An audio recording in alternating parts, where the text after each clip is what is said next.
इसलिए जो काम हमारे दौर में गलत हुए हैं, आप सब जानते हैं, पत्रकारिता का जीवन रहा और उसके बाद इस्तीफा दे दिया, और आज से लेकर के जब तक अंतिम सांस है, न किसी पार्टी किसी संगठन का कोई सदस्य बनने की मुझे कोई शौक नहीं है। और यह सिर्फ इसलिए है कि अगर पार्टियों में जाने से मुंह पे टेप लग जाता हो और संगठनों में जाने से यह तय करना पड़ता हो कि 1925 में जो हमारा हिंदुत्व था वो 2022 में हिंदुत्व नहीं है, अब डीएनए सबका एक है, तो भाई साहब ये मुश्किल है मेरे लिए। ये नहीं हो सकता, ये नहीं हो सकता। मेरी निष्ठा राष्ट्र के प्रति है, किसी व्यक्ति विशेष और संगठन के प्रति नहीं है।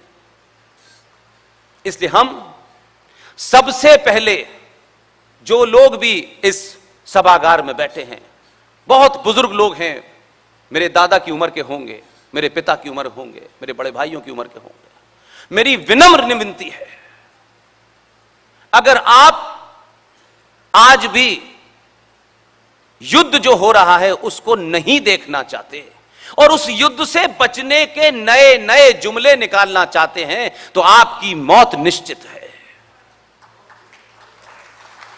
2022 के भारत में अगर सनातनी हिंदुओं को हिंदू संगठन शत्रु का बोध नहीं करा रहे तो वो भी इसमें भागीदार है। हम किस गफलत में हैं, किस खुशफहमी के शिकार हैं, और इस खुशफहमी ने आपका जो शत्रु है, जो आपकी आस्थाओं परंपराओं का, उस शत्रु ने कभी भी आपसे पीठ पे वार नहीं किया। आपके अपनों ने आपकी पीठ पे वार किया और आप बोलना नहीं चाहते क्योंकि आप बंधुआ मजदूर बनने में ज्यादा अच्छा लगता है। इसलिए आज हम किसी बात को कहने से पहले इतने शब्दों का माया जाल खड़ा करेंगे कि कहीं दिल्ली तक बात ना पहुंच जाए, कुछ मिलने का जो हमारा थोड़ा बहुत साठ गांठ चल रही हो वो रुक न जाए।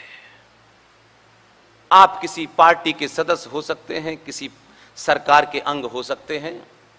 सरकार, जुडिशरी, पुलिस, ये जितनी व्यवस्थाएं, इंस्टीट्यूशन, संस्थाएं हैं, इन्होंने आज तक राष्ट्र को कभी नहीं बचाया। इसलिए देश और राष्ट्र के बारे में बड़ा कंफ्यूजन फैलाया गया है। भारत माता का नारा लगाओ, जोर जोर से लगाओ, और भारत माता के बारे में फिर सवाल न पूछो कि जिस भारत माता की हम जय लगा रहे हैं, उस भारत माता के साथ 1947 से लेकर 2022 तक हमने कितने कुकर्म किए हैं, उनको छुपाने के लिए नारा लगाते हैं क्या आप? उस कुकर्मों के ऊपर कभी बात ना हो। यह बीमारी बनी रहे क्योंकि हम हैं इस वक्त मत बोलो, मैं कहता हूं इसी वक्त सबसे ज्यादा बोलो।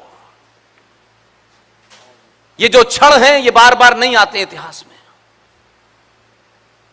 इसलिए आज जिन बातों पे चर्चा होनी चाहिए उस पे कम हो रही है।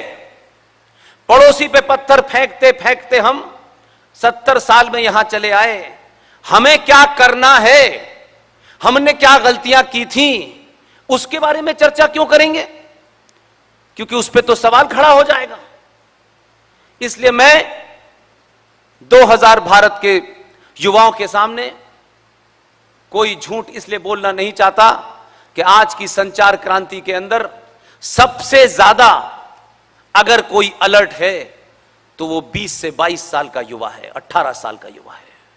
मैं कोई बात भावनाओं में ताली बजवाने के लिए बोल सकता हूं, हो सकता है आप ताली भी बजा दें, आप नारा भी लगा दें, लेकिन मैं मानता हूं मैं दिल्ली पहुंचूंगा नहीं उससे पहले लोग कहेंगे बड़ी जोर जोर से बात कर रहे थे लेकिन 90% झूठी बोल रहे थे। इसलिए वो नहीं करना चाहता मैं। इसलिए कांग्रेस ने क्या क्या किया इसकी तो बात होनी चाहिए, लेकिन हमने क्या क्या होने दिया और चिल्ला के बताया नहीं, इसकी बात क्यों नहीं होनी चाहिए? आप किस पार्टी को वोट देते हैं नहीं देते वो एक अलग मामला है। वोट देने से आपकी राष्ट्रीयता नहीं तय होने वाली है। आप किस विचारधारा के, यह भी महत्वपूर्ण नहीं है। लेकिन जब समाज सच बोलने से डरने लगे और सच बोलने से उसका पद जाने लगे, किसी से कुछ मिलने की आस्था खत्म हो जाए, तो समझ लिए कि समाज मर चुका है। और मरे हुए समाज नव निर्माण नहीं करते हैं। उनके अंदर ना वो इच्छा शक्ति होती है, क्योंकि युद्ध में जो ये समझते हैं कि सब कुछ प्राप्त होगा, वो युद्ध नहीं जीतते हैं। जो ये मानते हैं कि युद्ध में मैं शहीद भी हो जाऊंगा लेकिन लड़ता रहूंगा, वही जीतते हैं। आज कांग्रेस पार्टी ने 90 में क्या किया, 91 में क्या किया, 92 में क्या किया, 95 में क्या किया, 2013 में क्या किया, 2005 में क्या किया, इसका बार बार गुणगान करके अपनी भूमिका पर हम काली चादर नहीं डाल सकते। इसलिए मैं बहुत मामूली सा व्यक्ति हूं। हमारी पूरी टीम में देश भर में किसी आदमी को सत्ता के किसी प्रतिष्ठान पर बैठने की ना कोई चाह है, ना कोई एजेंडा है, और ना ही कोई इस कारण से शहर शहर गली गली बोल रहे हैं। कुछ टेलीविजन पे जाके बोलते हैं, कुछ मेरी तरह इस देश में इस समय कहां कर्नल RS सिंह साहब बोल रहे हैं मुझे पता नहीं है, कहां सुशील बोल रहे हैं, कहां प्रोफेसर कपिल कुमार बोल रहे हैं, कहां ललित अंबरदार बोल रहे हैं, कहां अंकुर शर्मा बोल रहे हैं, ये पता नहीं, सब कर रहे हैं। सब ने अपनी अपनी भूमिका अपने हिसाब से तय कर रखी है। कोई संगठन की आवश्यकता नहीं है, क्योंकि संगठन बनने के बाद संगठनों में भी बीमारियां आ जाती हैं।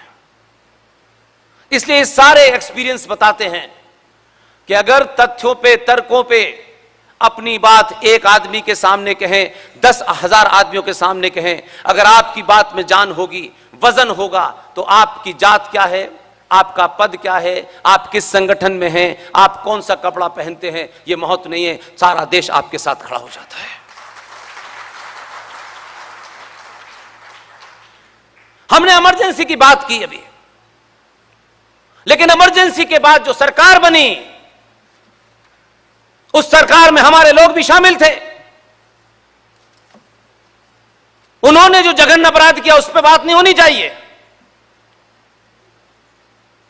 जिन अपराधों पे बात नहीं करता समाज, वो वैसा ही है कि डॉक्टर से इलाज तो चाहता है, लेकिन डॉक्टर को बताता नहीं है कि मुझे कैंसर है डॉक्टर साहब, उसे छुपाना चाहता है।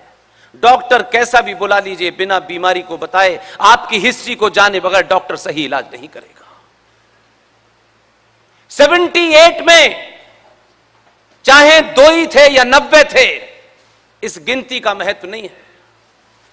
महत्व इस बात का है कि जब आपको चिल्ला करके विरोध कर देना था, आप कहते कि हम गिनती में नहीं हैं, हमारी ताकत नहीं है कि हम सरकार गिरा सकें, लेकिन हम अपना विरोध, क्योंकि हमारे एजेंडे में राष्ट्र है जिसका हम गुणगान कर रहे हैं, हमारे एजेंडे में सत्ता नहीं है। 78 और 79 में जो सरकार बनी थी, उसका नाम लेना जरूरी नहीं है, आप सब जानते हैं।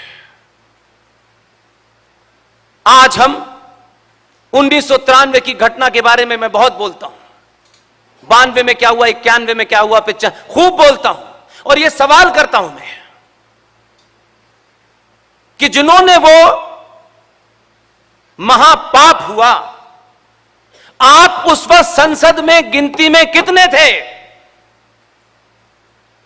आपने संसद से बाहर निकल करके इसको अपना एजेंडा क्यों नहीं बनाया कि घर घर यही पहुंचाएंगे हम, और इस एजेंडे को सबसे ऊपर रखेंगे अपने मैनिफेस्टो के। एक फॉर्मेलिटी के लिए सहमति के साथ चुपचाप बाहर निकले और खामोशी से गायब हो गए। वो चीजें कभी भारत के पार्टी के मैनिफेस्टो में क्यों नहीं आई है? आप मैनिफेस्टो में 370 तो बहुत साल से डाल रहे थे भाई, लेकिन 370 से ज्यादा खतरनाक भारत राष्ट्र को जो चुनौती थी, उसका जिक्र भी नहीं है।